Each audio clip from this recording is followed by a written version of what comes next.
And welcome to In-Game Chat for Saturday, July 7th, 2018. This is Season 12, Episode 25. I'm Scott. I'm RJ.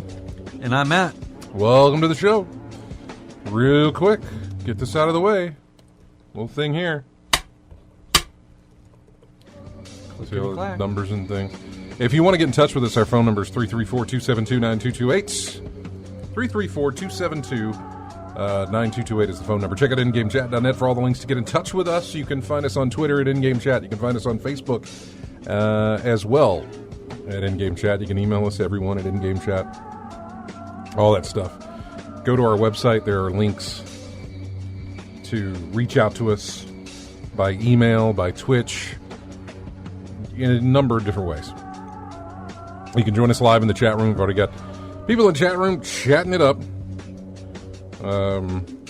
In fact, we just got a tweet from Multile.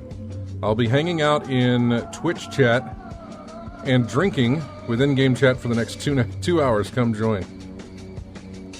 Thank you, Multile. Yay.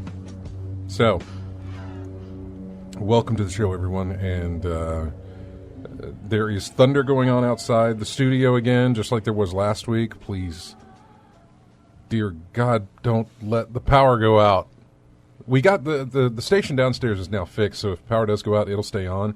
But the stuff keeping us streaming and recording and everything else is not on any kind of backup system. We can't even afford a flicker right now. We'll go out if we have one. So we do not want that to happen.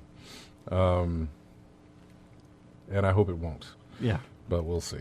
So, anyway, welcome to the show. Well, there's not much to really go over. I kind of wanted, to for today's show, I kind of put it in the write-up for last week's episode.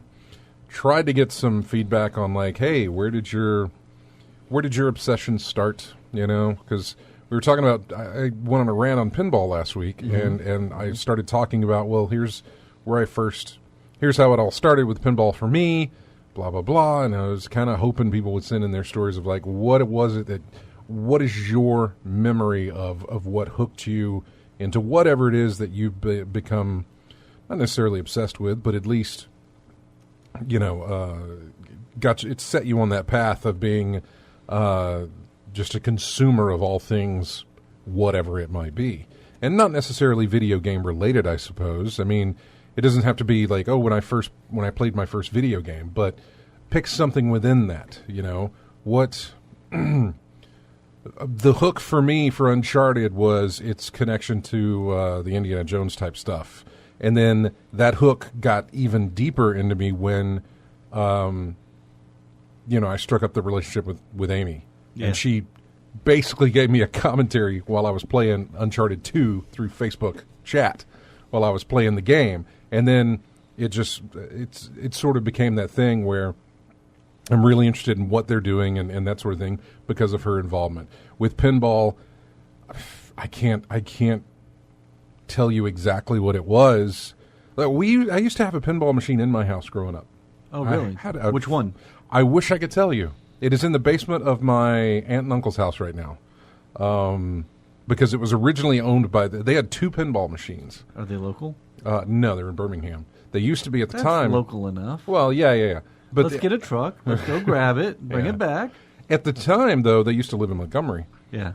Here, where we broadcast from, and they had two. I remember them having two machines, and I tell you right now, if I could see the back glass of those machines, or even the side of the field of play, the side of the table, any little bit of that machine, I could tell you that's the one. That's it. That's the one we had. But they had two machines, and they were in the garage in their home here in town. And when they moved to Birmingham, which is about an hour and a half away, one of those machines went into the living room of my house that I currently live in, which is the house that I grew up in. And so growing up, I had a pinball machine in the house, which you would think that must be why he's so into pinball. But it's not. I rarely played the thing.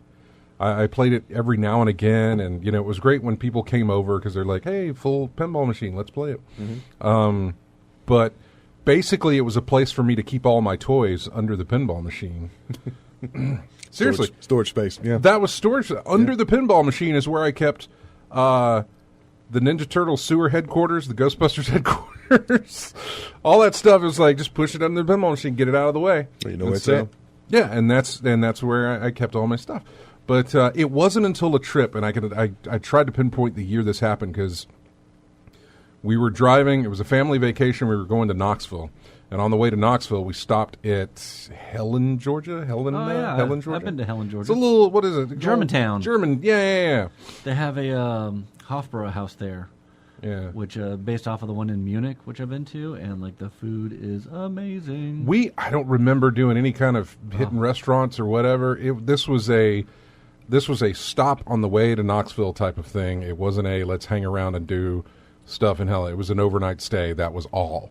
And so all I know is across the street from the motel that we were staying in was a putt-putt golf course.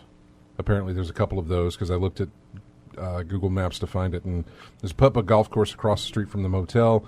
I don't know if it was themed for anything, but inside the little clubhouse or whatever of that putt-putt golf course, there was a pinball machine. And what drew me to it was because it had the little puppet head inside of it, and it was a funhouse machine is what it was.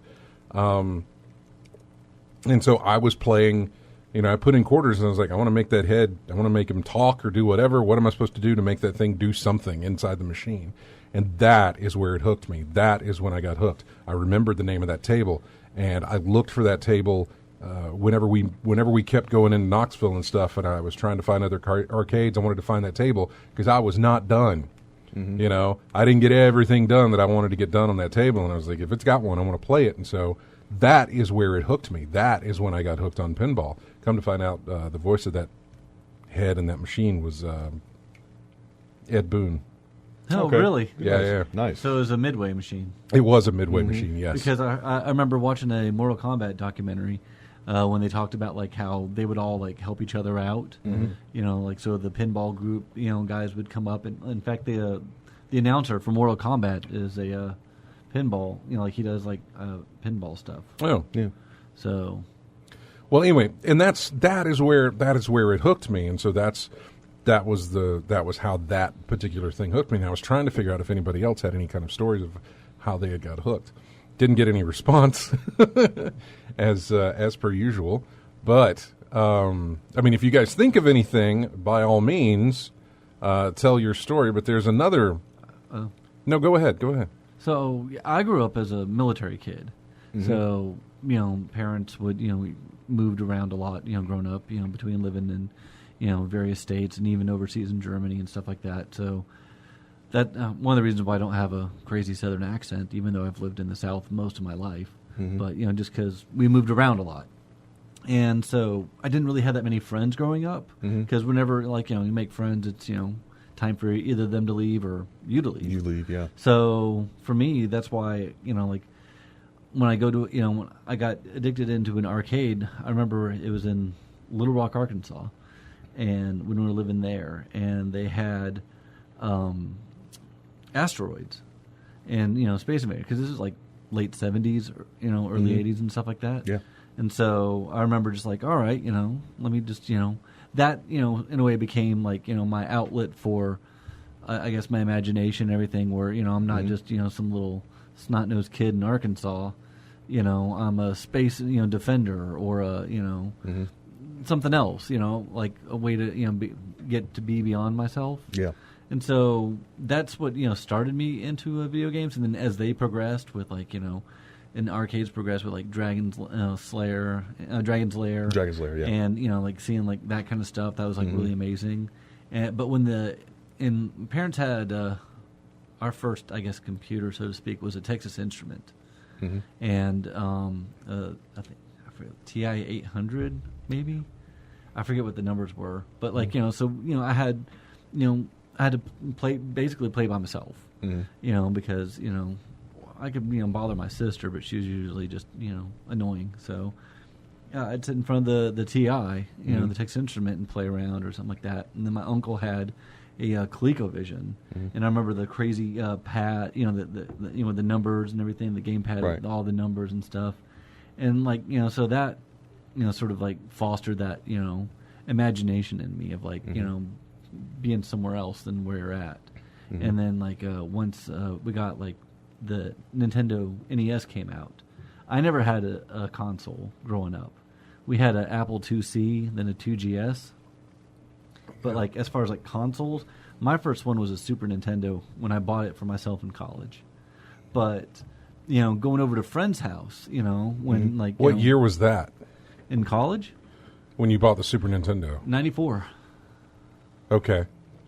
It was 94 because it was freshman year in college, and I remember I was at. I'm suddenly realizing how much older than you, or how much younger. Just a few years younger. Apparently. For whatever reason, I thought we were the same age. Now I'm like, No, whoa, wait. I'm 42. If you were in college before... What year did you graduate high school? 94. And I graduated in 97. Yeah, so just not that. Is that so? That's a 3-year difference. Okay, Yeah, it it's feels not that bad. it feels the gap feels much bigger, It's the gray hairs, man. but it's not. But I remember I went to the Toys R Us, which is now Sorry for the derail. now gone. Pour some out for my homie Jeffrey.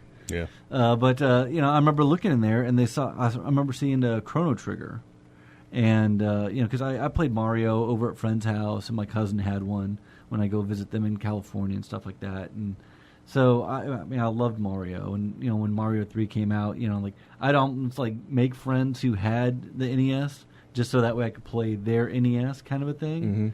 But I remember in college the first 2 games I ever bought.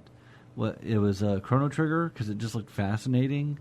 I haven't played any of the Final Fantasies up to that. That was my first JRPG Squaresoft game. Mm-hmm. And that, and I got the Mario, the Super Mario Brothers with the lost levels and everything. I think it was like the gold, whatever. It was like some bundle with like Mario 1, 2, 3, like the Mario All Stars. That's what it was. Okay, with the right. lost levels. Mm-hmm. And so, being able to like sort of like hole up in my dorm room, when everyone's out partying and stuff like that, and like playing that, playing some of those games was just what really, like sort of solidified. I had a deep inclination. I mean, because like I remember like playing like the original like Space Quest and Space Quest 2, on the Apple, and Karateka and stuff like that, or Karateka, however you pronounce it. But getting my first console, that Super Nintendo, like I felt like, man, I'm an adult in a way, because like it was a big money purchase for someone in college.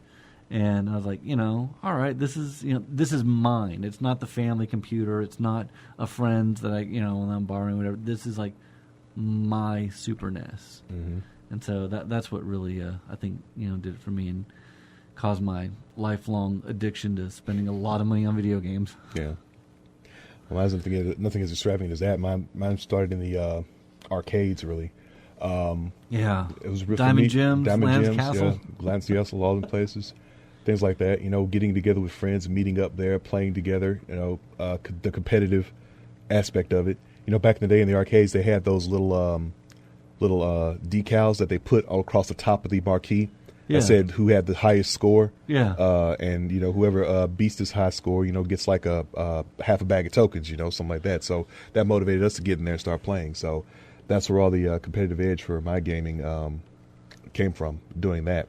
And then console wise, you got my parents got hold of a Atari 2600, and I was playing games like Combat and Pac-Man, and the one where Pac-Man didn't turn vertically; he just stayed horizontal all the way across. That one, just the like, bad one, Oh, but it was close enough for it my was the closest liking. we had at the time. Yeah, the closest we had at the time.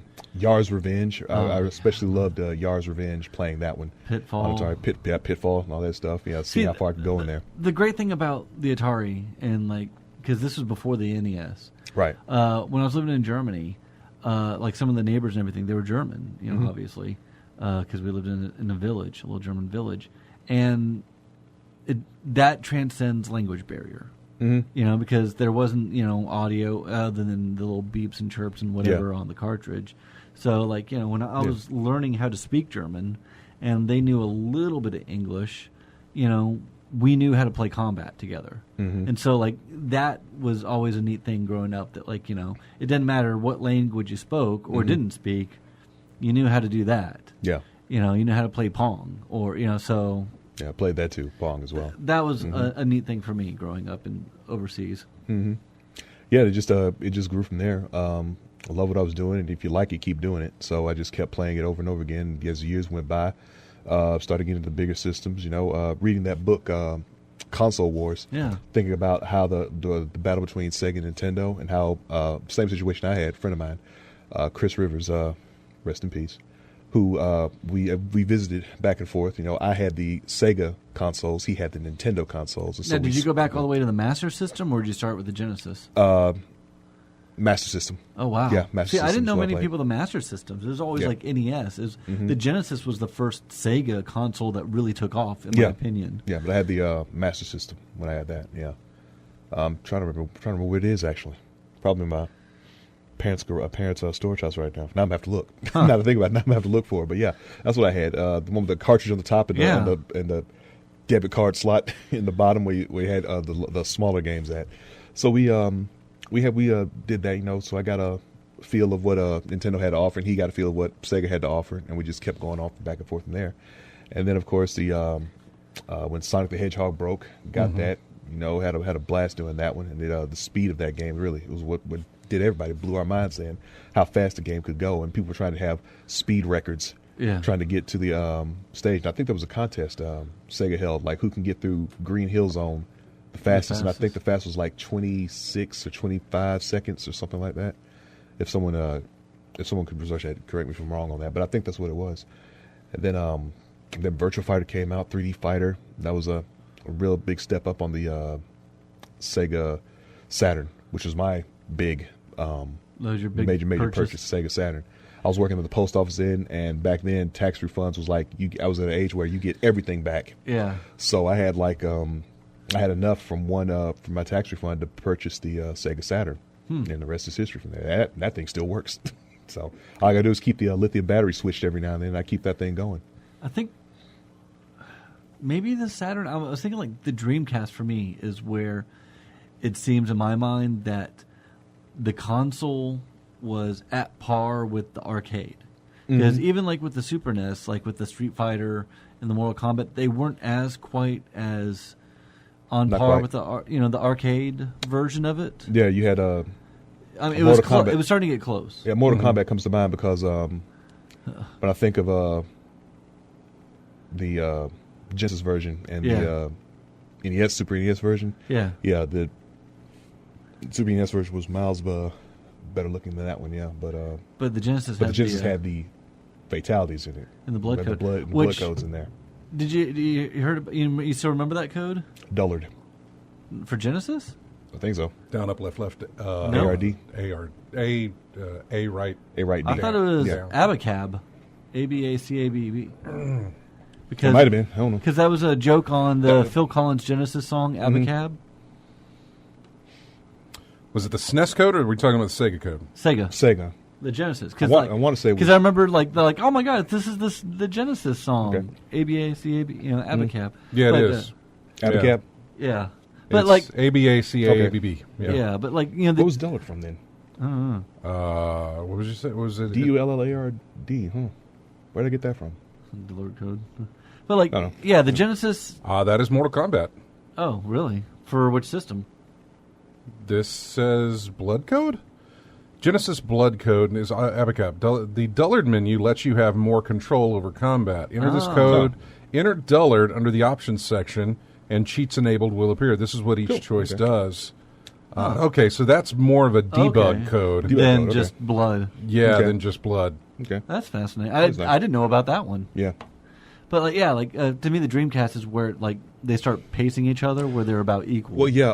I don't know if 'cause I didn't Mortal really do the Saturn that much. Saturn, not really, but the Dreamcast ran off of the Naomi board. Yeah. Which is the exact same board that Capcom used for Marvel vs. Capcom 2, which is why it was arcade perfect. back when it came out, and Zombie Revenge, Yeah. same thing. So the Taxi, only board, yeah, Crazy Crazy Taxi. Taxi. So yeah, I same think boards in the once system. like you get the Dreamcast in that generation where it is basically arcade yeah, quality, I think that was like the nail in the coffin for arcades, because like why go to the mall and spend quarters when I could just stay at home? and then internet connection helps you connect with people Yeah. across the country. So yeah, So I that just is think something that was like that. neat. Like as the technology got better, like oh, this is getting close to what it was like in the arcade. Like, but like you know the latency on Street Fighter for the Super NES wasn't quite what it what it was in the arcade stick and stuff like that. And what got me about what was it, NES and Sony's iterations of that game, Street Yeah. Fighter, that would like cut animation out, yeah, and that would irritate me. And then Sega on the Saturn at least had the RAM cart backup to put in there with it, and that would allow you to avoid all those animation cuts and things like that. So it ran a lot smoother that way. oh really? I do remember that one as well. And then I think it was a Pro Action Replay. It was a 1 meg and a 4 meg backup that you could add to your Saturn, and that allowed you to play another series of fighters that's close to me, the King of Fighters. That would allow me to play the imports of 95, 96, 95 I think, and you kept going from there. Yeah, it's a lot of memories. Video gaming that we've got over the years. Well, on that note, we're going to take our first break of the hour, and, well, the only break we usually take of the hour. And when we come back, we'll talk about what we played. Mine will be a quick one, but we'll find out what RJ and Matt have been up to, and maybe what you've been up to as well. Remember, the phone number to get in touch with us is 334-272-9228 if you want to call in. There was another, and if you want to share your story of how you got into this whole thing, not necessarily just specifically video gaming, but maybe like for Burnout or something like that, how you became a fan of one particular genre or a fan of one particular series or developer or something like that, something that hooked you to become a fan of what it is they do that you, I would say borderline obsession with it, but your definition may vary. So anyway, we're going to take a break. Yes, we do have a theme this week. Yes, I'm not going to tell you what it is. You'll have to figure it out. Is it Portal? It is not Portal. That's for the song we played before. That's just to fill out time. I know. That's all that's doing. It has no basis on anything of what the series is going to be here. So this first one comes from Shadow of the Colossus. We'll be right back with more of In-Game Chat right after this.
And welcome back to In-Game Chats. Music there from Skyrim. So you've got Skyrim and you've got Shadow of the Colossus so far. So, well, there we so go. far, our idea is yours still on though? Are those two games you still haven't finished? Yeah. Do you really ever finish Skyrim though? Not really, but I didn't finish all the main storyline. So no. Yeah. Okay. So yeah, so your theory still holds. Yeah. And same with the one that RJ said about. Did games. Skyrim have a remaster? Yeah. Okay. did. You're right. It did. I got it for free on Steam. That's right. That's right. Speaking of, what? James and I both looked in our Steam library. We were talking about it, and the Red Faction Guerrilla got a remastered version, and it has the stupidest name ever. And you guys got that for free, though, right? Yeah, we got it for free because we already owned it. Mm-hmm. I like it when Steam does that. It's like, oh, you already have this in your library? Here's the free version of the remaster. Like, oh, thanks, Steam. I mean, all right. But yeah, it's like remastered. Yeah, the remastered edition. Yeah. It takes place, by the way, Red Faction Guerrilla takes place on Mars. Yeah. That's why they call it the remastered, just to give you a heads up there, for those of you who didn't know. It's pretty bad. It's a terrible name. It's not like some last-second spur-of-the-moment. That's like on those cheesy Blu-ray, double secret, fine edition or, whatever. I would say it is kind of a last-minute spur of the moment because I didn't see anything leading up to this. It was only after it was released that I saw, a couple of news articles listing like, oh, hey, it got a remastered edition. And so, yeah. Just slap remastered on the end of it and be done with it. I like more reimaginings, in a way, like the Metroid. Well, so since you asked me what I've been playing lately, what have you been playing lately? Got my 2DS and I got the Metroid Samus Returns, which is the reimagining of the Return of Samus, Metroid 2. So it's not just a remake or a remaster; it's a complete reimagining of it, and I really like it. I think it does a fantastic job of having that sort of like spirit and that vibe of Metroid 2, which I really like, but being unique and new in a way. So I prefer it when they do like a reimagining of things, and then just here's higher up sample and slightly better graphics. What else have you been playing? Anything else? Hitman. Yeah, of course, more Hitman. Yeah, doing more Hitman. I've been just like doing some just different contracts here and there. Really enjoying that, just because that game is so much fun. I've been meaning to get back into BattleTech with Kevin, but I haven't. So, my bad, Kevin. It's on my list, but really, that's I think about the two main things that I've been doing. Just Cause 3. Okay. I saw some videos of 4, and I thought, hey. They had the Steam sale, and that was like the only thing I really picked up on the Steam sale was the DLC for Just Cause 3, like the air, land, and sea, whatever stuff. And I'm like just tooling around in that. I'm like, this is kind of fun. I reset it to all the bases are now active and everything, and sort of like New Game Plus in it in a way. And yeah, I forgot how much silly fun you could have in that game. Yeah, rocket cows. Rocket cows, indeed. What about you, RJ? Usual suspects: Grand Theft Auto Online, Street Fighter V. Those two are staples. But I booted up my Xbox 360, try to see what was going on there. I haven't booted that thing up in 4 years. So I wasn't able to do much of anything. So I went back and blew the dust off on PS3 and started playing Virtua Fighter 5 Final Showdown because it was free for live members with gold for the 1st to the 5th of July. So the amount of people playing has picked up significantly. When's Evo? July. Oh, okay. Around July. So a lot of people this is July, but it's later this. Yeah, mid July around the time. Okay. Yeah, but we were playing the internet in front of me. I don't know why I just blurted out that question. Because you knew he'd know. But playing that. Had actually got a few matches in, so a little rusty. It's been a while since I played it, but given time, I'll get out of that real quick. Also, found Frogger remade edition of Frogger. Played that a little bit as well. Still having the same garbage going on with getting those lily pads. The last second jump before jumping on the pad, you go a little too early or too late, and you hit the wall instead. So some things still remain the same playing that game. Here's an update for you. Evo is actually August this year. It's August this year? August 3rd through the 5th. Yeah. Man, it's already July. Same place? Mandalay Bay? Yeah, okay. Yeah. Well, the pushback, man. Okay. It's been competing with something else. But anyway, outside of that, also got hold of Ikaruga. That was put on the PlayStation Store recently, so I picked that up as well. I might want to get back into that as well. It's been a while since I played that. Playing a lot of classics, basically, That's cool. This week.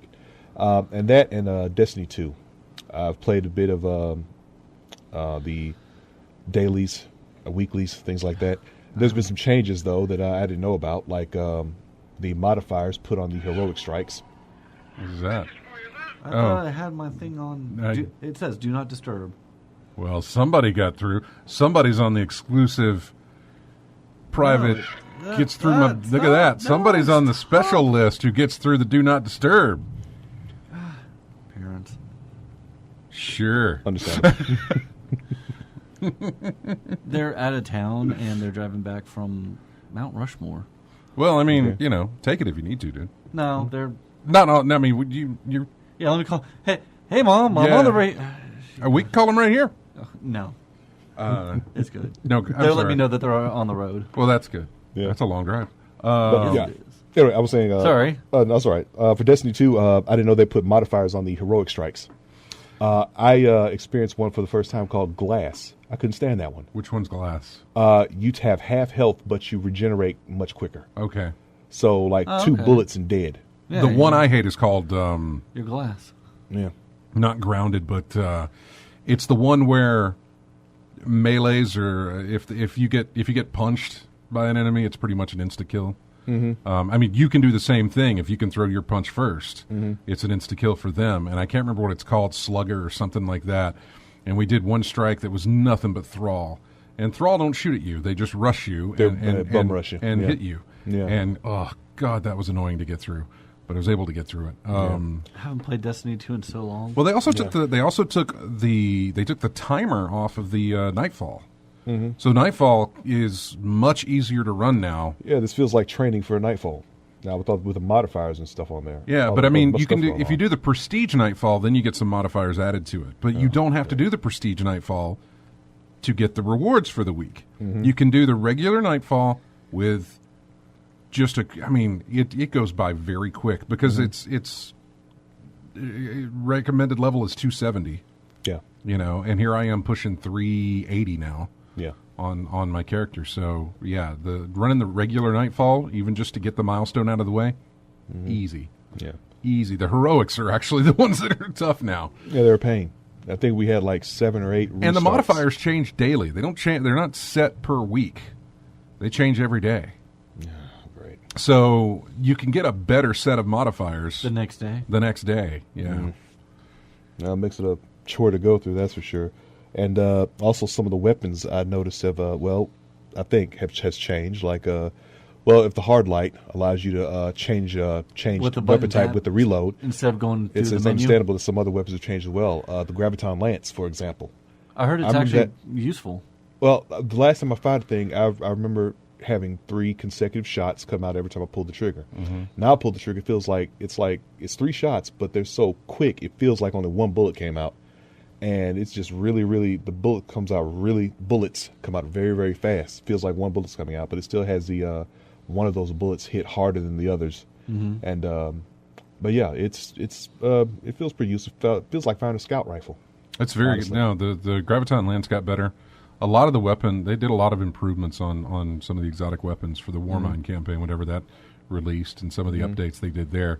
So the Graviton Lance is fantastic. I'm working on my Sunshot Catalyst at the moment, and Sunshot is, I love that weapon. That weapon's so good, especially when there's a solar burn on the modifier on the strike. Mm-hmm. Oh god, that and the sleeper. Now that they got the sleeper back in, sleeper stimulant. Yes. Yeah, because I got that all day in Crucible. Like I've probably said before, I'm not a fan of Crucible. I'm not I wouldn't play it unless there's a reward for it. Well, so things like that. Yeah. You know, this week along with your regular PvP and your tough PvP, whatever you want to call it.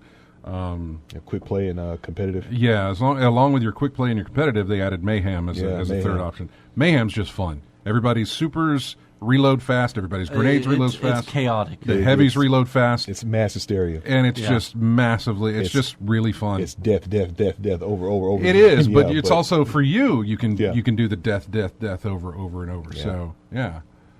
Yeah. And then I noticed that and you're getting there's an XP boost. It's some XP thing for the your Crucible battles or something. Today, or not today, Valor. but this weekend all the way through the reset on Tuesday. What's it called, Valor or something like that? Valor, yes. Yeah. The Valor rank is the one that always goes up regardless of win or lose. Mm-hmm. Yeah. The Glory rank is the one that is really based on your wins. Mm-hmm. If you win, you increase. If you lose, you decrease.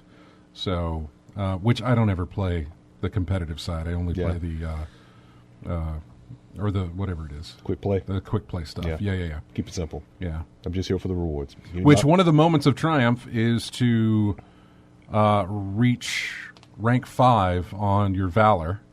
And so since they've increased the XP this weekend, it's probably what I'm going to be doing tonight after I get everything done with the stuff, is just loading in there and going into Mayhem and playing that and getting increased rewards for doing it so I can reach that. I'm currently just over rank 3 or 4 on my Valor.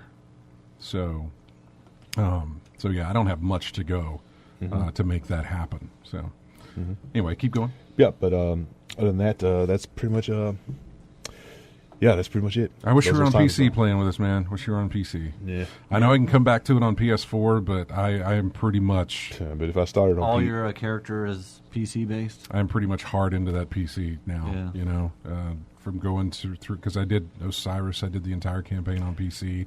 I collected all those weapons and got the shell on PC. Warmind have done the same thing. Everything is kind of like, I'm really just sticking to that PC thing. Did you reset? Was everything reset when you went to PC? Oh, yeah. So you started over from what, level 100? No, I had to start. I had to start the game all over again when I went to PC. But I went to PC in November, whenever they launched. Yeah. So it wasn't like I got very far on the PS4. On the PS4, I did, because I actually completed a raid on the PS4, which is something I still haven't done on PC. I haven't done it on PS4. I haven't done it either. I've never done a raid. Yeah. The thing, the best part about PC that I've found is the Destiny 2 Discord on PC. It is nothing but a place to find people doing activities, somebody to play with. So you go to the Nightfall room and you just, you go to the Nightfall room and people are posting like, we want to do a prestige, we want to farm this one, we want to just run it. You just put something in there, I'm just looking for a normal quick run, and then you'll get a little message, hey, come join our room.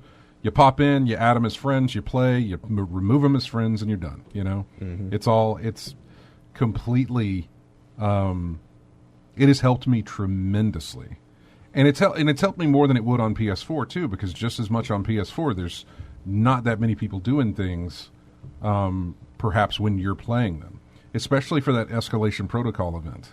Yeah. On Mars, where, so here's how that part works. You go on the Discord and you go to the Escalation Protocol room, and there's plenty of people because they're looking for 9 people.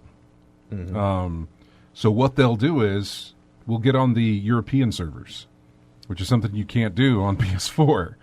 But with Battle.net, you can log out, sign into a European server, and get on there. And European servers are pretty vacant at times. So 3 people, the entire team of 9 start loading into Mars over and over and over again until 2 people load in and see each other. And they're like, okay, I see you and I see you. We're in the same instance. And so we stay there and wait. Then more people just keep loading in until they notice other people. And as soon as 3 people are in an instance together, the rest of the team joins everybody else. And that gets 9 people in an instance to run the Escalation Protocol event. So that's been fantastic. That's been something I've been doing for most of my nights and weekends as far as weekend nights and that sort of thing after the show. Just run escalation protocol events because I've been trying to get the guns that drop from the level 7 boss at the end. That's probably what I've been seeing in. They look very in Crucible. They look very sleeper simulant-esque, you know. So the shotgun, the sniper rifle, and the SMG. Basically, I don't know the names of them, but until I got killed by them, that's how I found sleeper stimulant. Fancy looking, etched, golden colored things. I mean, just really exotic looking weapons that they've got. That sounds like a raid weapon if it's golden looking. It's probably a raid. Well, weapon. yeah, much fancier than anything I've got in my my arsenal, basically. Yeah. But see, I'm still using Song of Justice. I still like that weapon, but you know, a lot of extravagant weapons going on out there. So, because I'm still at level 3, I'm at 346. So, still grinding away, really. Yeah. As far as me, that's exactly what I've been doing, is playing a lot of Destiny 2. In fact, I would say more than a lot. I know for some people it's like, okay, fine, you're playing Destiny 2 again. This is the life of a grinder, I suppose, and that is what I've been doing. It is a grind, yes. Yeah, I've been just grinding. So I go in there and I find some people, and we farmed the Nightfall for Prestige Nightfall, which we knocked out in sub 8 minutes.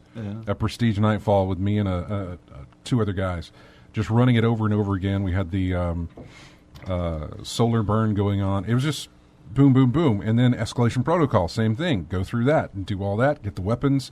Because each week, the weapon drop from the boss at the end. Remember Orcs? Yeah.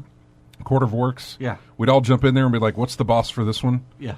What's the 3rd tier boss on this one, and what does he drop, that sort of thing. Well, it's the same thing for Court of Orcs, or not for Court of Orcs, but Escalation Protocol. Every week, there's a different boss at the end who drops a different weapon. So this week, it's the rotating boss. Okay. It's a boss who drops any of the 3. All right. And so a lot of people are farming that to pick it up. Next week, it'll be back on the SMG. And then the week after that, it'll be to the sniper, and the week after that, it'll be the shotgun. And then it'll hit the rotation. The whole could be anything again. So, but I've collected all 3. The only thing I lack from that is possibly getting, I think, the boots as far as my armor. Otherwise, I've got the helmet, the arms, and the chest. But I don't really care about armor sets. I've never been that big on armor sets. So I just wanted the weapons, and I got the weapons. So what else? So anyway, I've just been playing a ton of that. I'm working on like I said, I'm working on Catalyst now. My faction that I've been, what do you call it, that you pledge your loyalty to or whatever? Faction Wars. The faction that I pledged to from D1 to D2 now finally won a faction rally. Yeah, Future War Cult. Future War Cult. They've been doing since the launch, and they never won. That's why I had 3 characters. There's 3 factions, one of each faction. Can't do that anymore, though. Can't do that anymore. No. Yeah, that's right. You have to pick. If you pick whatever faction you pick, that is your faction for the entire week, regardless of character. It's tied to account now. So, Joy. But yeah, Future War Cult got them done. First time in ever. First time in ever. So yeah. I'm glad I got that done. But yeah, that is a lot of what I played. I also jumped into some Danger Zone. Only for the fact that they had announced Danger Zone 2, which finally got a release. It releases next Friday, Danger Zone 2. Already? Yes. Wow. Danger Zone 2 releases next Friday, so I got in some more of that. And what else did I... Oh, well, I was in here and I played that House of Da Vinci. I finished that finally. Oh, yeah. No, I may as well mention what I was playing. I was playing Trog, too. You were playing Trog. I was over there watching Metroid. I was over there watching him play Trog. That was really fun. But yeah, I finished House of... I used to play House of Da Vinci before the show started, like every week or so. I was just in here and I'd play a little bit, and I'd play a little bit, and I'd play a little bit. And then I got to a certain puzzle that had just really given me some issues. Jumped back into it and everything clicked. And I was still... I still had some more, but I felt like I was getting towards the end. It felt like I was getting there. And then I finally finished it just before the show started, like with about 10 minutes left before the show started. Yep. I actually finished the game. So 3 done with hours? that one. 3 hours?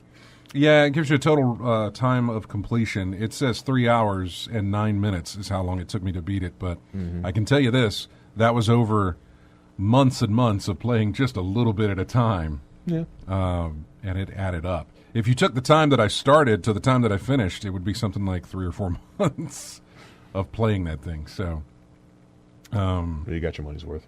yeah, it was great. It was great. So, but yeah, that's it. That's all I've been doing. And it's now that Destiny announced the Moments of Triumph, which for someone like me is never a good thing. They got it to me for the year one of Destiny, the first Destiny. Just before Taken King launched, they're like, here's all the things you need to do to get your Moment of Triumph. And when it has like, and I lacked like 3 things. I was like, yeah. I've got to get those done. I know you that like when it has like a list and like a progression bar, and like if you have that little bit that's not all the way progressed, Yeah. you're gonna want to. Well, that fingernail width pixel length of Yeah. yeah, you're like, it wouldn't have mattered if all the other things hadn't already been filled in. yeah. There was like 9 or 10 things you had to do for that first Moment of Triumph, and I had done Most of 7 of them. Yeah. And I was like, oh, I can get 8, 9, and 10, no problem. And I did, yeah.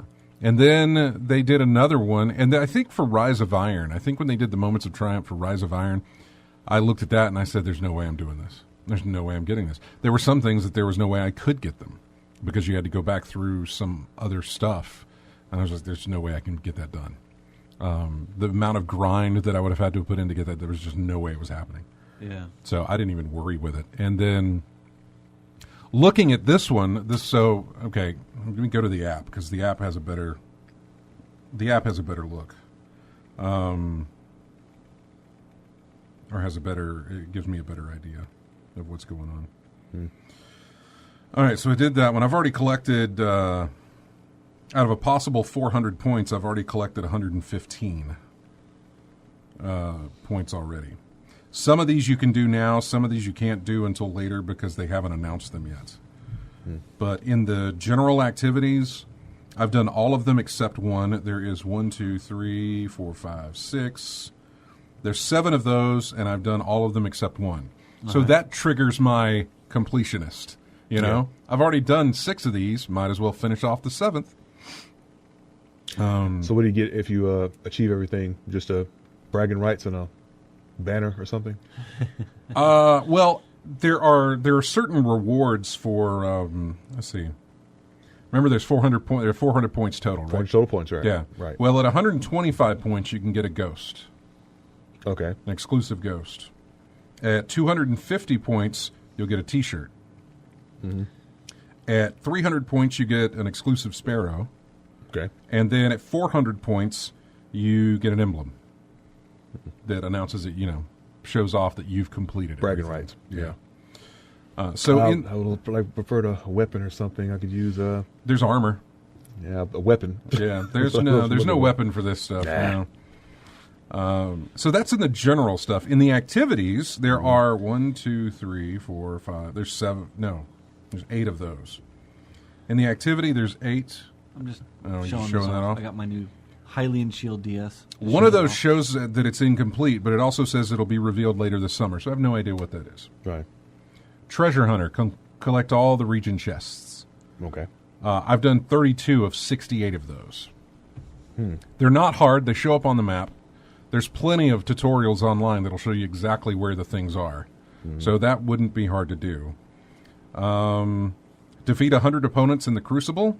That's easily already been done for as long as I've been playing the game. Yeah. It's probably done for you. You've probably already done it. I don't know. I've died pretty quick. Complete 20 adventures. That's something I haven't done. Yeah, but I've only done 7 of those. I'm about to say, why would you want to? You've done this already. I was never. Well, no, I didn't do much of the adventures. No, I mean it's just replays of same missions. Yeah, no, they're different. They're different, but they're the rewards are not a lot of fun at all. You know. That basically what I'm saying. There's no real incentive to really do this again. Correct. So other than the fact that I can the complete it. Moments of Triumph aspect, yeah. Complete Tier 7 and Escalation Protocol, that I've done. Defeat the Leviathan raid. I have done that on PS4. I have not done that on PC. And then do the 2 raid lairs, which is something else I haven't done yet. And then there is the event section. And all of those are question marked. They will be revealed at a later date. So right now there's plenty of stuff I can do, and I'll be doing that tonight and tomorrow. So You're level 380? 380 what now? Where's Where's am your I light at? level? Yeah. My light level is 382 on my Hunter. And the max is what? 385. 385. Okay. Yeah. I'm 382 on my Hunter, and I'm probably 380, 381 on my Warlock. It says 379, but if I were to move the higher weapons over to him, Yeah. I'd be, or her actually. All of my characters on PC are female. Okay. 2? You got 2 on PC? Yeah, just 2. 2? Yeah. A Hunter and a Warlock. And when Forsaken launches, I'll start my Titan. Okay. Because everybody who purchased Forsaken, they get a what's it called, a light boost to use on one of their characters. Yeah. And it'll advance you to the point where you can start playing the new content. But the difference being is that it skips. Last year when they did this and I created my new character, while it boosted my level, I still had to play through the campaign in order to get to the point of where I could start playing the new content with my new character. That's right. That does not happen on this one. It fast forwards you through all of that as though you've already completed it. So I'll be good to go there. Thank God I do not want to play. I do not want to play through the game again. Look, I did that 3 times already, and then when the DLC came out, I did it for my Titan 1 time, and I didn't even do it for my my Warlock and Hunter. I just say, I've done this already, and I really have no desire to do this again. It's annoying. And besides, anything I picked up with my Titan, I can just throw it in the bank and. I wish there was something. I wish there was something that would let you skip that process of playing that whole thing over again. Yeah. In fact, do it once, and then I wish there was either a mission with one of your alts or something to purchase with one of your alts, which, I mean, there will be, but not like with actual real money. Right. But purchase with like Vanguard tokens or stuff that you have to earn in game that you could buy one of those boosts for your other alts rather than having to play through it. Yeah. You know? Like here, you need to go on this special mission. It's going to be a lot of work and a grind for your first character to do it.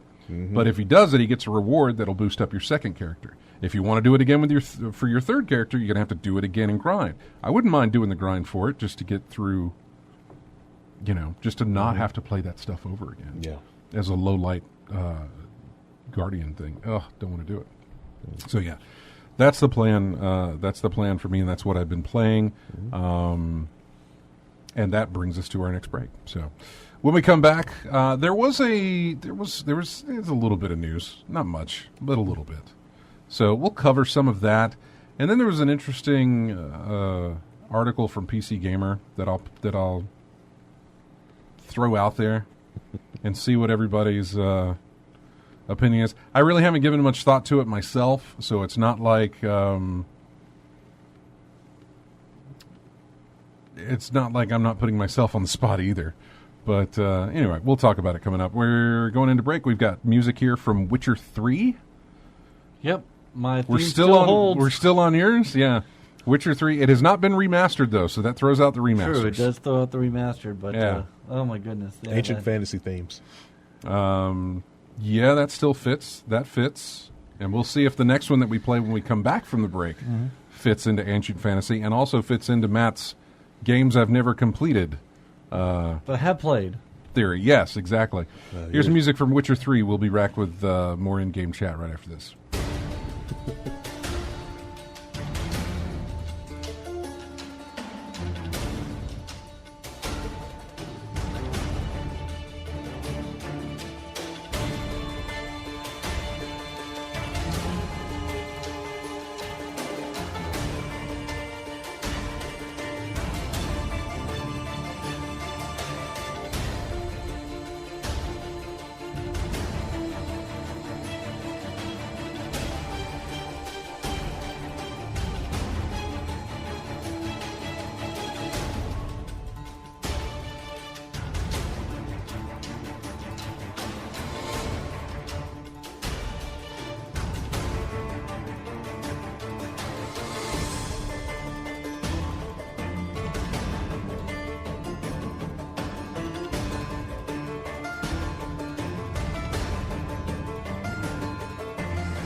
Welcome back to In-Game Chat for this Saturday, the 7th of July. Music here So from... is this, all right, let me see which one. I'm thinking, is this Ocarina? Yeah. Okay. I beat that game, so your theory is my done. theory is done. But How about my new theory? Your new theory of what'd you call it? The one that, fantasy? the old Fantasy type stuff? old fantasy settings. Yeah, I mean, you could still be fantasy setting for this. The one I mentioned that was similar to Matt's, that one. Games I've never played. Oh, I've yeah. never played. You never played Zelda? No. He's never played Zelda. You never played Skyrim. You never Nope. played Shadow of the Colossus. Nope. We'll see on the others. I can't remember what else is in here to know that if you've played it or not. But yeah, that's what that is. Scott. So, yeah. This thing. Yeah. Thanks, Maltail. Got to turn the cameras back on at some point. You don't need to look at us. Yeah. So. What'd you say about us faces specifically made for radio? Yeah, I know. You don't want to look at us. We can't see the place with the camera. No, I got it in there. You're good. You're back on. So. It's nice. This is a nice track, though. So yeah, I do have Ocarina of Time on my 2DS. Mm-hmm. I showed it to the camera earlier. It's the Hylian Shield edition, which was really neat. How much that run you? It was a 150. 150. That's not bad. Not bad. It's a GameStop exclusive, but yeah, here it is. It's all pretty. It's got like raised silver parts and like the Triforce and right there. Any idea when that was released? Tuesday. The special, this past Tuesday. Okay. Yeah. Brand new. Or is it Tuesday? Monday? Oh, wow. Yeah. That's brand new then. Yes, Okay. it is. And because my old one broke, and I'm like, I like having the portable systems because of the travel that I do. So when I get to travel, so it makes it nice. So I'm like, all right, let me do this. Mm-hmm. Yeah, 150, not bad at all. No. All right, let's go to the phones. Talk to Chris. Hey, Chris. What's going on, y'all? Talking about I video think I know games. what the theme is. I think you're so far it's tracking, Chris. Yeah, so far it's right on for what I think it is. Yeah. You said he had a theory about it. He has a theory about it. All right, what's your theory so far? Games that have a four-legged mode of transportation, a horse. Games that have a four-legged mode of transportation. I like that thought. Four-legged mode of transportation. Four-legged transport. Keep listening till the end of the show and find out if it sticks. All right. Because it may not work for the next song. It may or may not work for the next game. Yeah. We have two more chances. No, we got. Let's see. We'll play this one, and then when we come back, out of the break. So yeah, that's two. Yeah. So yeah, there's two more for you. I Two can more to count. see if it fits. I couldn't remember. Anyway, so what's up? What's going on? Oh, not much. Just playing and having fun as usual. Mm-hmm. Yeah. What you playing so far? Yeah. What are you playing? Stardew Valley on the Switch. Still doing Stardew? Okay. Yeah, I got hooked on that big time. That game's so much fun. I'm just about to have my greenhouse done, and that's like the last of the community challenges, for the community center, minus the friendship challenges. But once I have that greenhouse done, then I'll be able to because I'm on my second year, I'll be able to plant throughout winter and everything, and it'll be It'll so be good. full of ancient fruits. Oh yeah, that's what I'm working toward now too. I've almost got to that point too. I'm working on getting a couple dairy products so I can get that greenhouse. I got let's see. The only thing I have to do one more of the gold star crop bundle, then I'll have the greenhouse. I've been farming iridium down in the mine so I could get the sprinklers for the iridium sprinklers. I've been doing that too. Here's a tip: have you been gathering a bunch of stone to make those staircases and go down levels really quick using those? He went and answered the phone for some reason. I wish he'd left it for me, but he was. Well, I knew he was in the conversation, but he was determined to grab that phone line. So yeah. Oh well. He's on the phone at the moment. So this game is basically farming, right? It is farming, and not in the farming of it's like role play farming. It's farming, yeah. Okay. Huh. That's exactly what it is. Something like Minecraft then? Building, no. Building similar pool to it. You don't. Do you really build too much though? Don't you just? You can. I mean, you can build. You can have different structures built. Like barns and things like that, and silos and things that do different things. But yeah, I mean, it's mainly just buying seeds. Doing farming and then selling your profit, for profit and everything. It's mainly just stuff like that. But, Yeah. But this is about as addictive as Minecraft. Okay. All right. Sounds like so Stardew Valley and Farming Simulator. That's the only farming games I know out there on the market right now. Yeah. So. Huh. Matt, he had a question. I don't know what he did. But he had a question. A tip about building steps to go down, make you go down, going down faster. Stone. You have to have 99 stone to build a staircase. Yeah, that's what I've been doing too. But on a side note, any of y'all have an old Sega Game Gear? No. I haven't had that one. I had the Game Boy. I didn't have the Game Gear. Yeah. Well, I've had one of the old ones since it came out, years and years ago. My old one, but like other portable systems, if y'all have heard about the capacitors going bad in the systems, it started leaking and failing, and messing with the screens and things like that. Messing up the functioning of the system. Right. Mm-hmm. Right. Well, I decided to get some of these capacitor kits online and repair mine, and I actually went through and repaired it and got it working like it was brand new again. No, how much do the replacement parts cost you? Like $7 or $8 with a couple dollars shipping. Pretty darn cheap. Since I know how to go in there and do soldering and stuff like that. So yeah. Jeez, $7 brand new. There you go. Yeah. And it functions like the first day you got it. Yeah. It's a little bit of a pain in the butt on some of the spots, but I was able to get it to work. And and for people out there, unless you have the soldering skills, don't try this. Send it to somebody else that knows how to do it or has got experience on electronics and stuff like that. Yeah. Do you have a full size soldering iron or something micro size? It's one of the little small needle point ones, but they make big irons. They're humongous, but even with a small iron and some help and some patience, and a steady hand. Yeah, very steady hand.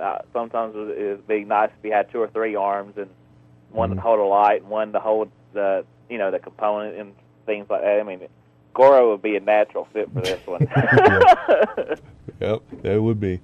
We were talking about it earlier how my Saturn, years ago when I bought that thing, and that thing still works like a charm. All I got to do is keep the lithium battery in the back switched out every now and then. The thing still works.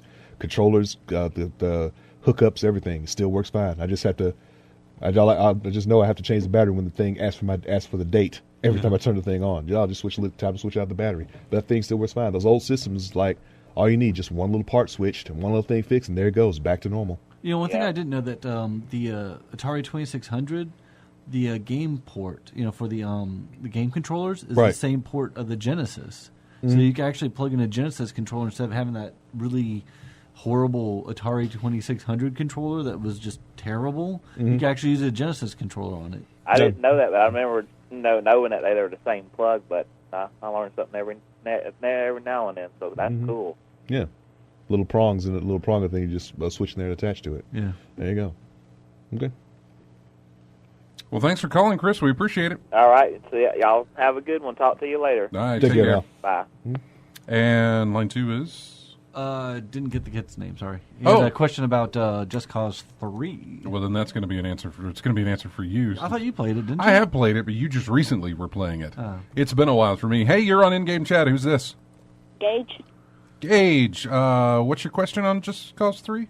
You know how when you start on the, when you jump out of the plane through the scene, every time I jump, I get stuck on something. Like I can't move. It freezes or something. Oh, well, what are you playing on? PC. You're on the PC playing it? Yes, sir. So are you on Steam? Yes, sir. I would maybe if you right click on. Does it sound like he's running into a glitch, like some kind of error in the game type thing?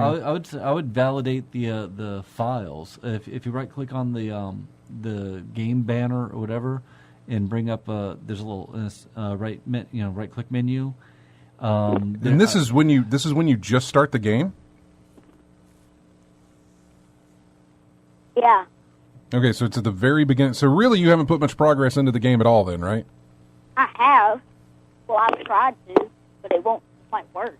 Yeah, but it won't get past the opening thing. Yeah. You may have to do what Matt's saying. Either uninstall, reinstall it. Yeah, you may need to do an uninstall and a reinstall, and also do the verify files thing. If you're using Steam, just right-click on the game, and I think there's a thing there. I think it's verify local Verify files or something. Let it run through that, and then do that first since you've already got it installed, and try and play it again and see if that works. And then if that doesn't work, uninstall the game and then reinstall it and see if that fixes anything. It sounds like you're hitting a glitch of some kind in the game itself, which Are you shouldn't using be. mouse and keyboard or a controller? Mouse and keyboard. Okay, huh? You should be fine. It should be fine. Yeah. You should be golden, man. That's my only suggestion on that one. I can't tell because it sounds like it's a bug. And I mean, if you do those things that we said and you still run into it, I would start hitting forums and see if there's anything. What? Multile says right-click Properties, Local Files, Verify Game Files. Okay. Yeah. Right-click on the game, go to Properties, click on Local Files, and then click on Verify Game Files. Okay. Yeah, try that because like I've had before some Steam games where somehow some of the local files got corrupted and I had to verify it and it'll like re-download it and then it worked fine. Okay. I'm looking here at some I just typed this in real quick, and on the Steam community page, Just Cause 3 doesn't go past the first loading screen. After the intro where Rico is on the beach and then the verifying online, Just Cause 3 doesn't go past this, and he shows the screen. The loading circle is still moving, but the loading bar isn't getting any progress. Launching the game in offline mode doesn't help, and I already verified the files. Then there's some people asking for this. I don't know. I hope it gets fixed. It's a fun game. Does it crash, or what? I mean, what does your game crash? What happens when it gets stuck like that? It starts making this weird noise. It goes. Oh yeah, that doesn't sound good at all. Yeah, that doesn't sound good. That does not sound good at all, man. Yeah, you might have to. Do what we said. Do a verify local files, then load back in, see if that works, and then if that doesn't, do an uninstall and a reinstall. And if that doesn't work, we may need to get some specs on your PC of what you're playing on and that sort of thing. I don't know. That sounds really bad though. Give that a shot and see what happens, man. Are your drivers up to date? Yes. Okay. Yeah. Well, I mean, my tower has been acting weird lately, but I mean, it still seems to work fine. All right. You played anything else and had no issues? No, not really. You haven't been playing anything else, or you just haven't had any issues playing anything else? I had any issues playing anything else. Okay. I wonder if the hard drive's going bad. But wouldn't that show up in other games, though? Maybe. I mean, if you're having hard drive issues, wouldn't that also show up? Like Fortnite and all that other stuff works fine.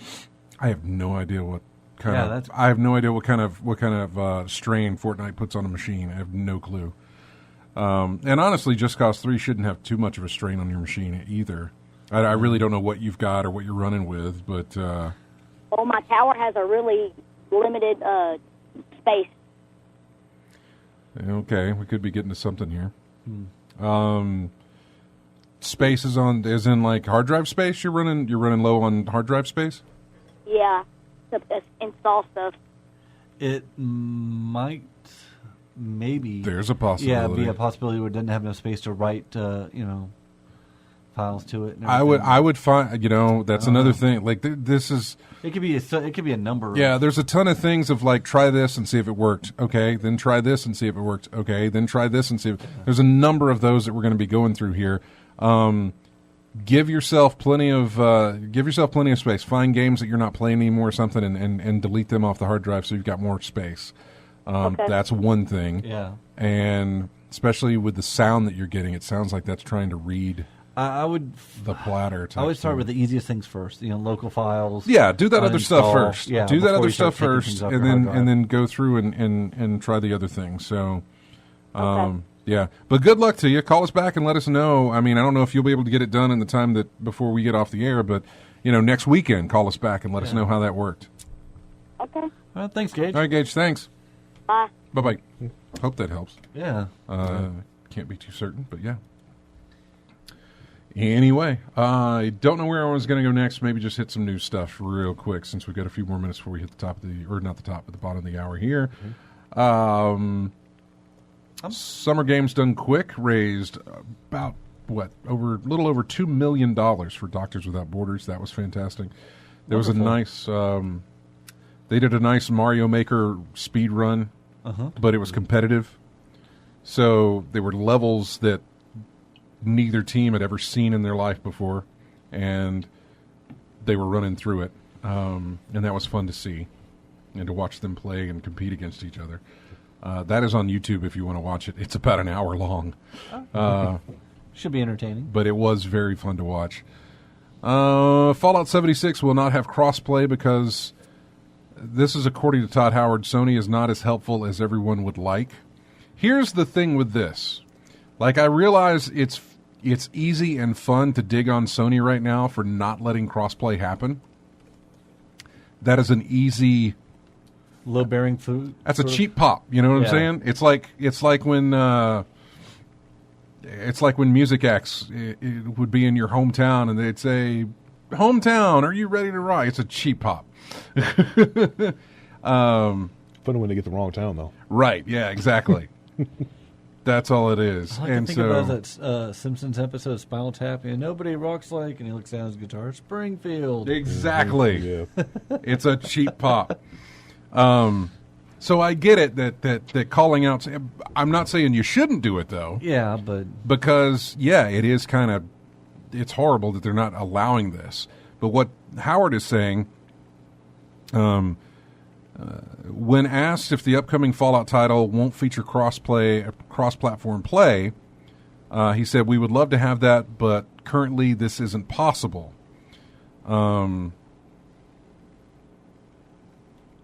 What else is it? Howard was asked why the upcoming online Fallout title won't feature cross-platform play, and it's because Sony is not, in quotation marks, not as helpful as everyone would like. We would love to have that, but currently this isn't possible. Here's the problem with that statement. Yeah? You're saying that cross-platform play is off the table because one company won't allow it to happen? So you're saying that you can't implement this for PC and Xbox? You can't implement this for... I don't even know if Switch is getting a Fallout 76 or not. Not sure. But regardless, you can't implement it with PC and Xbox? Yeah. You know? Go ahead and do it and just leave Sony out of it. Mm-hmm. But to say that nobody gets it at all. No one's getting the ball. Nobody's getting it because this one person won't allow it, seems like it seems like an easy out for him to say that, you know? Yeah. He's like, let's just not put it in because Sony's not allowing it. Let's go that route. You know? I don't like that. I don't necessarily like that answer. It seems fishy. Yeah, it seems like a cheap cop out to it. Mm-hmm. To say, let's just take it all off the table since one person won't allow it. The way you rub it in their faces is by doing it. And then saying all these people are playing. Like, you Sony? give it to Xbox, you give it to the PC players, but you don't give it to Sony because Sony says no. Yeah. You don't just say, Sony won't let us, so we're just not going to do it. No. Do it. That's the problem I have with that. And, okay, let's see. Yeah, Fallout 76 will be released in November for PS4, Xbox One, and PC. Go ahead. Put it in there for PC and Xbox One. Go for it.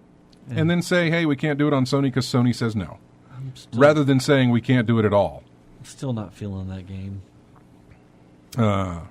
Still in wait and see mode. Yeah, I'm not even in a wait and see. I'm just in a, He's not in wait and see. It's not clicking for him. Yeah, it's okay. From that video, the E3, presser that they showed it, that was like everything that I do not want in a Fallout game wrapped in one. Mm-hmm.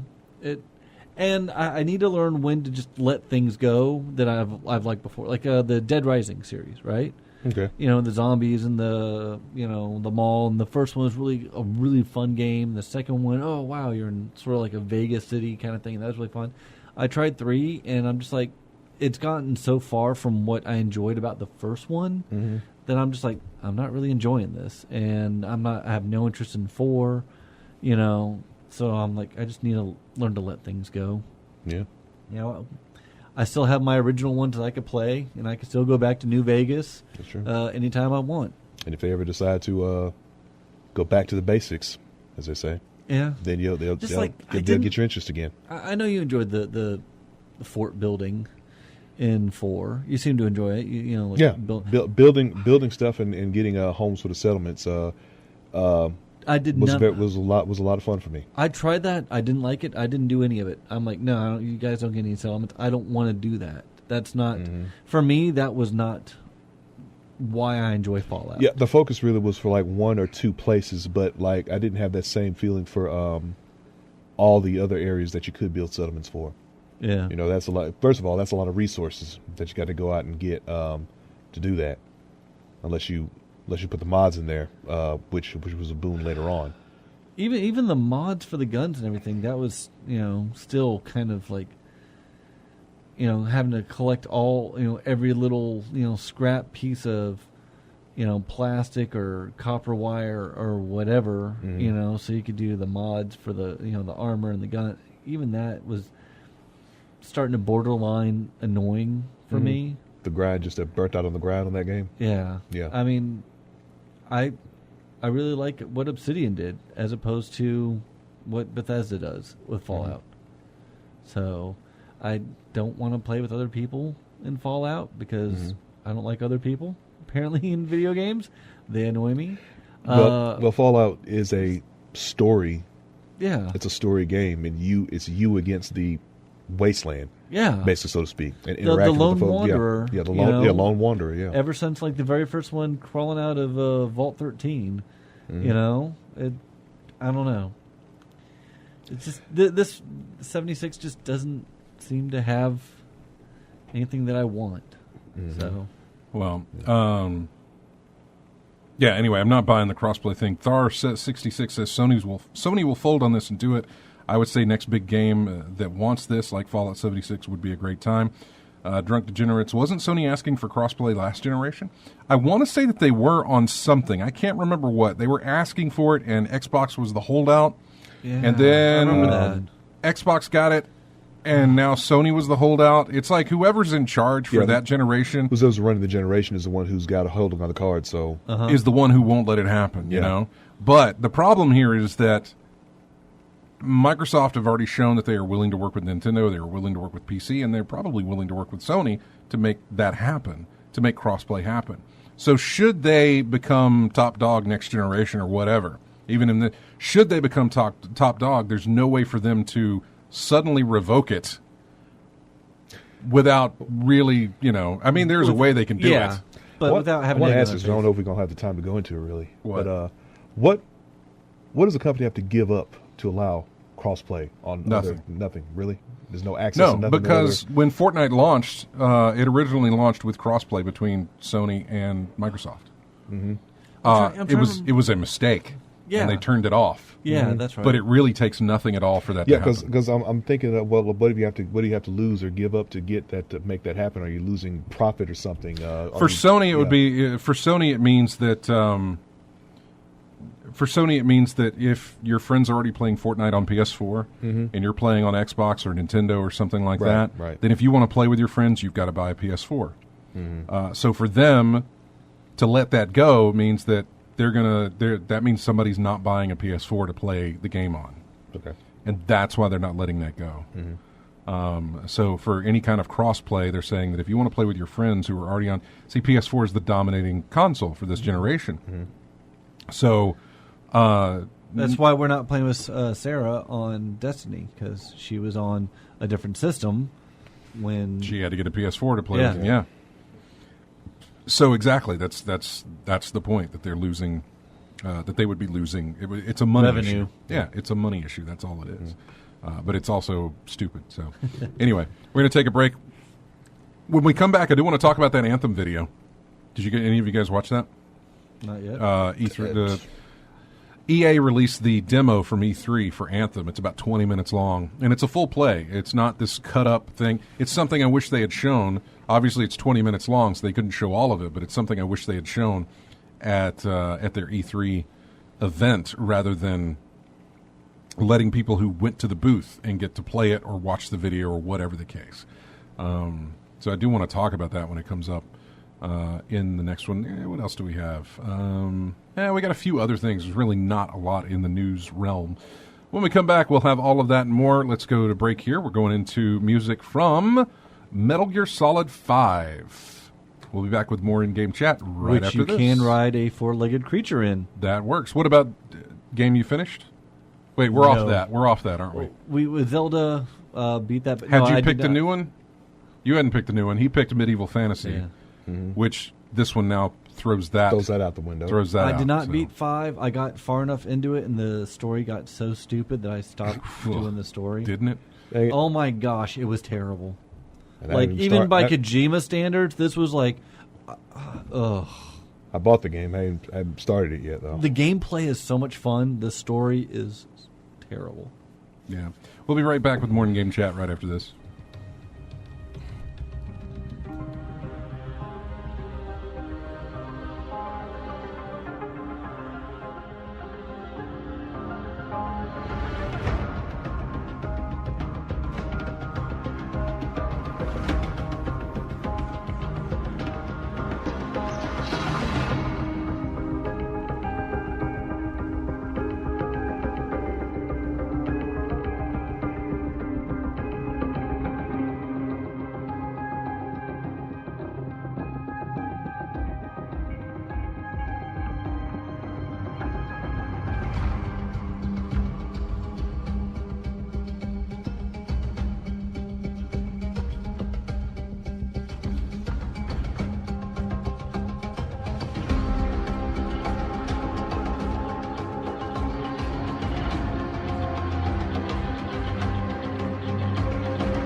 And welcome back to In-Game Chat. Music here from Darksiders. Aha, I think Chris is right. I think Chris is on. Chris is on to something here, which I think that's just got the release date for Darksiders 3 got leaked. It's going to be November 26th of this year. Okay.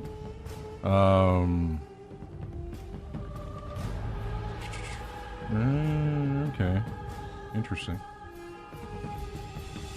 Article says November 26th. The Microsoft Store page shows the 27th. So, yeah.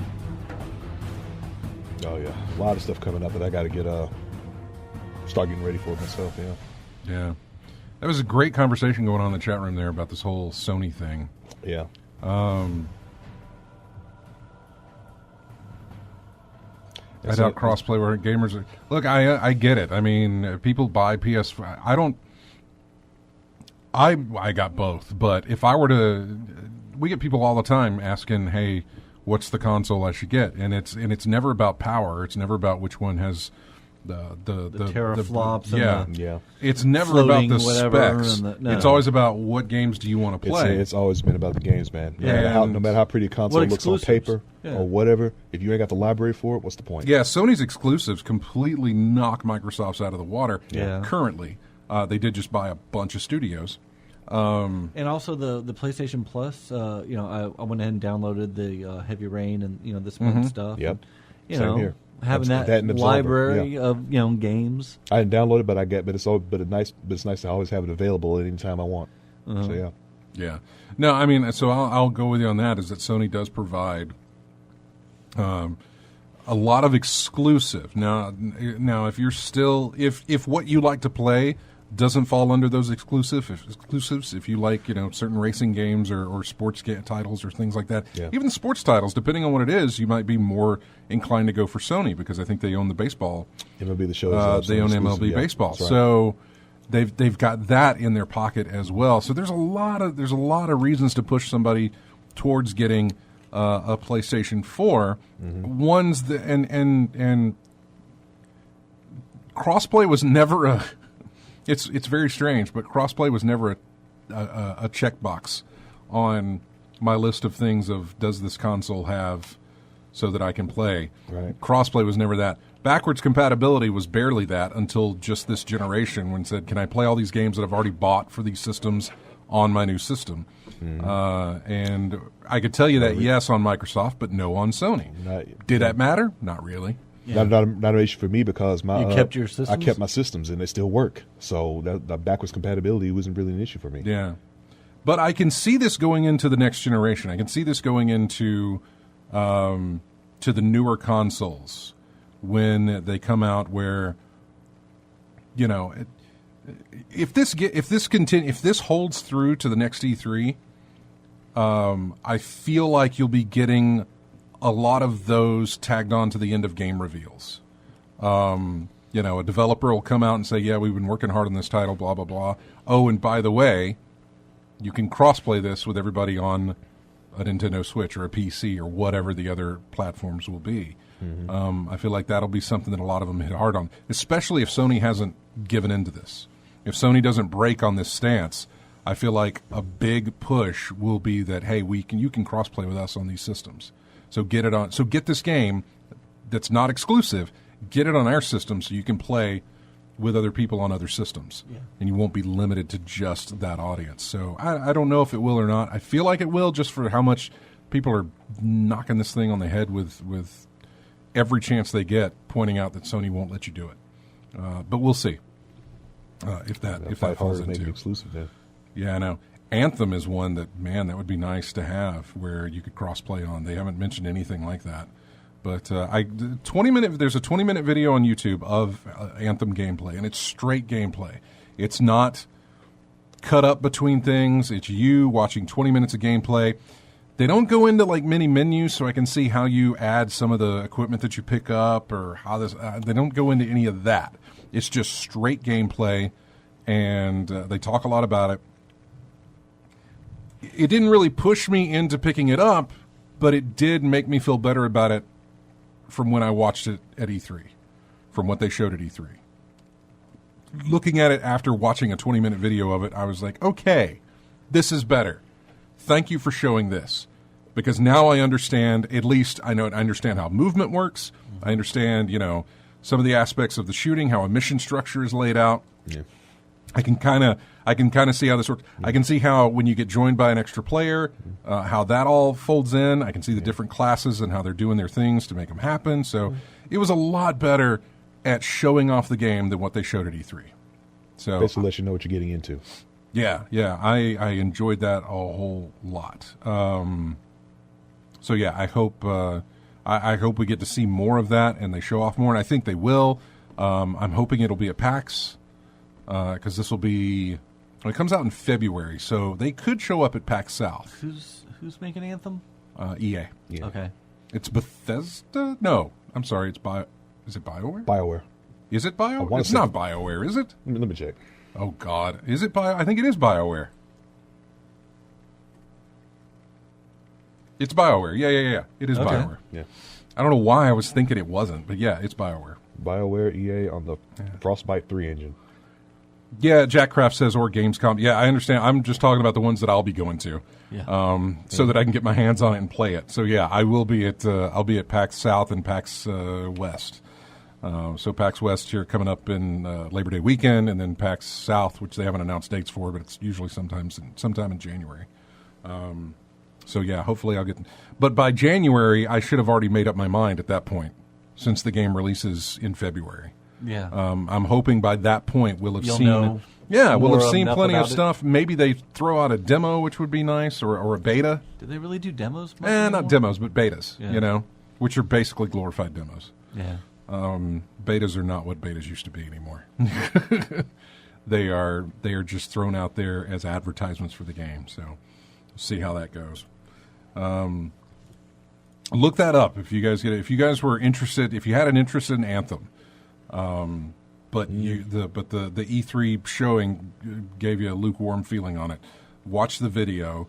I think you'll come away better informed about the game, and it might dispel some of your. It's not going to take away the Destiny feel. Okay, because no matter what, I get the feeling that when I look at this, I'm still going to have that Destiny in third person. It is feeling definitely not going to. It's not going to take away the Destiny feel, and I was fine with the way that it gave me that Destiny vibe. Right. Because giving me that vibe gives me an idea of how this is going to play. Mm-hmm. But they weren't showing how this was going to play, and this actually shows you how this is going to play to some aspects of it. Not the whole thing. I get that, but so. Right. Somebody's remaking PT on PC. One of the reasons why I haven't, and they're doing a really good job at it from what I've seen. Really? Yeah. One of the reasons why I haven't upgraded my hard drive on my PS4 is because I still have PT. You have PT on there, yeah. Downloaded, and I thought like you can't quite transfer it, or if you try to transfer it, it wouldn't come across whole, or something would mess up. I don't know. I didn't want to take the risk on it, so I still pop that in every now and then and turn the lights out and put my headphones on, and after 3 seconds of it, turn it off and be like, no, that was spooky. It's doing a good job then. Oh, yeah. The demand for that game after that demo came out just skyrocketed. It was almost like Half-Life 3 level demand for wanting that game to come out. That was a successful demo, in my opinion. Which one was it? PT. Oh, PT, yeah. Because it gave you an idea, you got to play around, but it made you want more. You're like, oh my. Despite how it's simple scary and it got to you. But it was like I'm curious about that. Even the there's the link in the chat room if you wanted to see the Resident Evil 7 demo. I thought was really good. Right. Because it was different than the beginning part of the game. Mm-hmm. So it was just enough different than when you actually played. So when I played through the game, I knew some of the stuff, but it was like, oh, hey, this is not quite how the demo was. But I liked it. I should have picked that up. I've got pretty much all of them except that one. What, 7? 7. Oh, really good. Yeah. We got 4, 5, 6 on PS4. And I know. 6. Yeah. But I keep trying. Every now and then I'll load that one up again. I'll try it, and I'm just like, nope. This can't do it. Not fun. Yeah. Not fun at all. Mm-hmm. I did watch a video for Ace Combat 7, and that, I am so excited about that. I'm on board for that. And then at the very end, it said coming out for PlayStation 4, and it had a little PlayStation VR on it, and I'm just like, oh man, I need a PSVR. We got release dates for Shenmue 1 and 2 on PC. I've already pre-ordered that. Yep. Yeah. I did August that. 21st is the release? date. Yeah. Sweet. I did that. And what are they now? 25. They're like $25, I think, to get 1 and 2. I think so. I got it for like 19. Although it was in euros, but whatever. Yeah. Close enough. What else did I have here?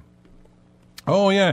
So there's always been, and we're running short on time, but there was always this. A lot of people saying, "Did you go Gamers Club unlocked for Best Buy? Is that better than what Amazon Prime offers?" Which they both offer this discount on new games. However, the one at Best Buy just means new games that have never been opened. So even if the game's 4 years old, if it's never been opened, it's qualified as new, and you still get the discount. Whereas Amazon's only lasts it only lasts like 2 weeks after the release. So you don't get that discount after a game's been out for more than 2 weeks. However, they dropped Amazon Prime recently dropped pre-order discounts for remasters and re-releases. All right. Yeah. Which is that seems I don't necessarily like that idea. Because you're still getting it's still a new game. It's a new released game. Yeah.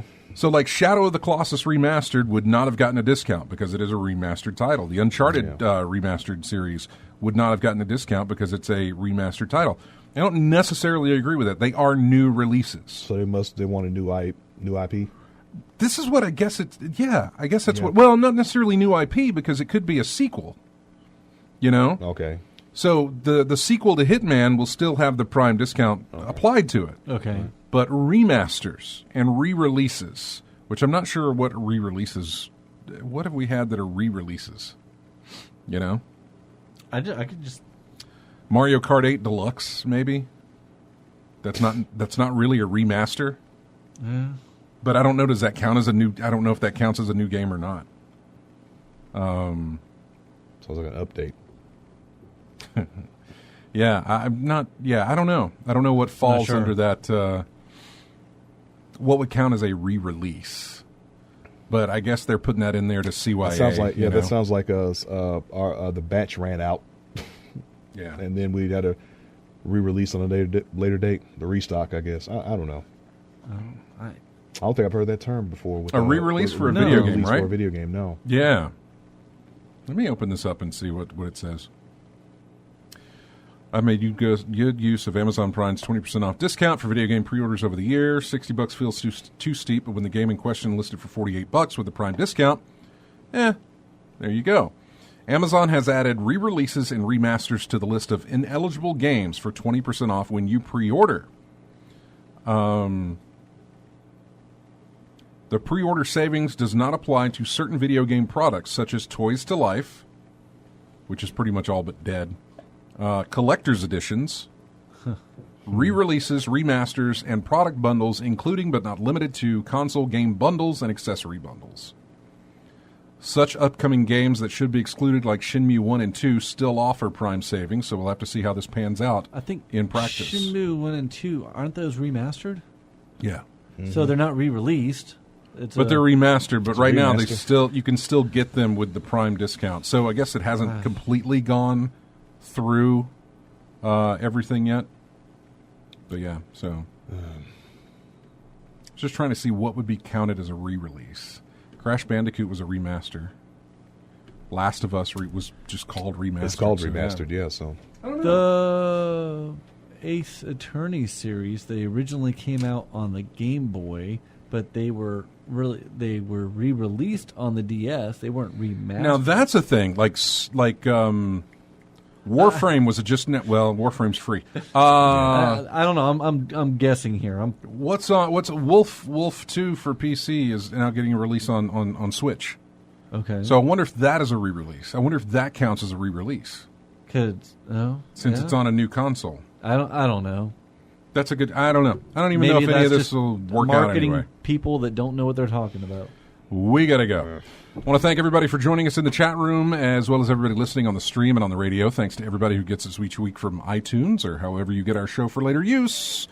We do appreciate it. Go to ingamechat.net. You can join us on Twitter, Facebook, subscribe to our YouTube channel and our Twitch channel that you're watching right now. You can, if you're on Steam, join our Steam group. We've got a Discord going on. You can join that.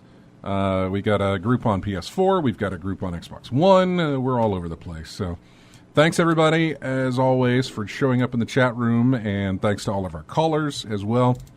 Have a great week. We will see you next Saturday. Chris was absolutely on point. That is exactly what I was going after, was games that featured horses that you could ride for transportation. Good job, specifically Chris. Horses. Mm-hmm. So our last one comes from what game? I don't know. Think of a game that you ride a horse in. Stardew Valley. Barbie's Horse Adventures. Do you ride a horse in Stardew Valley? You can get a horse in Stardew Valley once you get the upgrade to the stable. I didn't know that. Think more popular. More popular than Stardew Valley? Red Dead Redemption. Oh, yeah, okay. Come on, man. That would make sense. It kind of fits into everything. This is from the Undead Nightmare expansion. Oh, that was a really good expansion. Yeah, the track for this one's called Four Horses of the Apocalypse. I specifically left off track names because a lot of them featured horses in the title. Oh, really? Like Epona's theme? Yeah, I was picking horse. Gotcha. Everything that was horse related. So, see you next Saturday. Have a great week.